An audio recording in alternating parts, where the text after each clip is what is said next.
ഈ പ്രേം നസീറിൻ്റെ ഒക്കെ ഒരു ചരിത്രകഥ ഒരു പുസ്തകത്തിൽ ഇങ്ങനെ വന്നത് ഞാൻ ഓർത്തു പോകുന്നുണ്ട് വായിച്ചത്.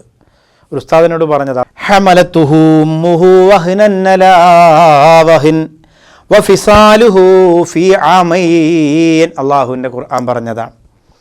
വഫിസാലുഹു ഫീ ആമൈൻ, മുലകുടി നിർത്തുന്നത് 2 വയസ്സ് വരെ എന്ന് ഖുർആൻ പറഞ്ഞു.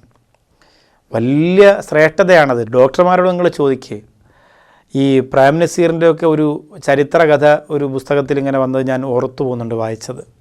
ഒരു ഉസ്താദിനോട് പറഞ്ഞത്, അദ്ദേഹത്തിന് ചെറുതിലെ ഉമ്മാക്ക് പാലില്ലാത്തത് കൊണ്ട് അങ്ങനെ ഡോക്ടർ എത്ര ഇടങ്ങഴി പാല് കുടിക്കണമെന്ന് പറഞ്ഞു അത്ര. അങ്ങനെ കുറേ സ്ത്രീകളിൽ നിന്ന്, പാലുള്ള സ്ത്രീകളിൽ നിന്ന് പാല് കൊണ്ടുവന്നിട്ട് ചെറുതിലെ പ്രേം നസീറിന് കൊടുത്തു എന്നാണ്. വലിയ വലിയ രോഗത്തിൽ നിന്നൊക്കെ രക്ഷപ്പെടാനും പൂർണ്ണ നല്ല ആരോഗ്യവും സൗന്ദര്യവും ഉണ്ടാകാനും ആ മുലപ്പാൽ കാരണമായി എന്നൊക്കെ വായിച്ചത് ഓർക്കുന്നുണ്ട്.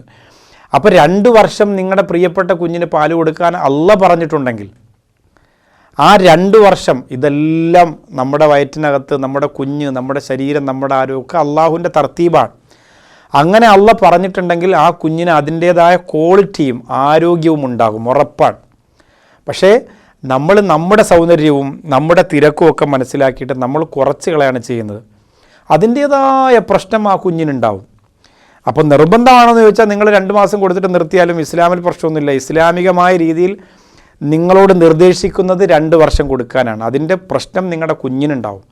പിന്നെ പരലോകത്ത് ആ കുഞ്ഞിന് അള്ളാഹിനോട് പരാതി പറയാൻ കഴിയും, അള്ളാഹുവേ നീ നിർദ്ദേശിച്ചതുപോലെ എൻ്റെ ഉമ്മ എനിക്ക് അവകാശപ്പെട്ട മുലപ്പാൽ പോലും തന്നില്ല എന്ന് അള്ളാഹിനോട് പറഞ്ഞാൽ അവിടെ കുടുങ്ങും തീർച്ചയാണ്. അപ്പോൾ അതൊക്കെ ശ്രദ്ധിക്കണം.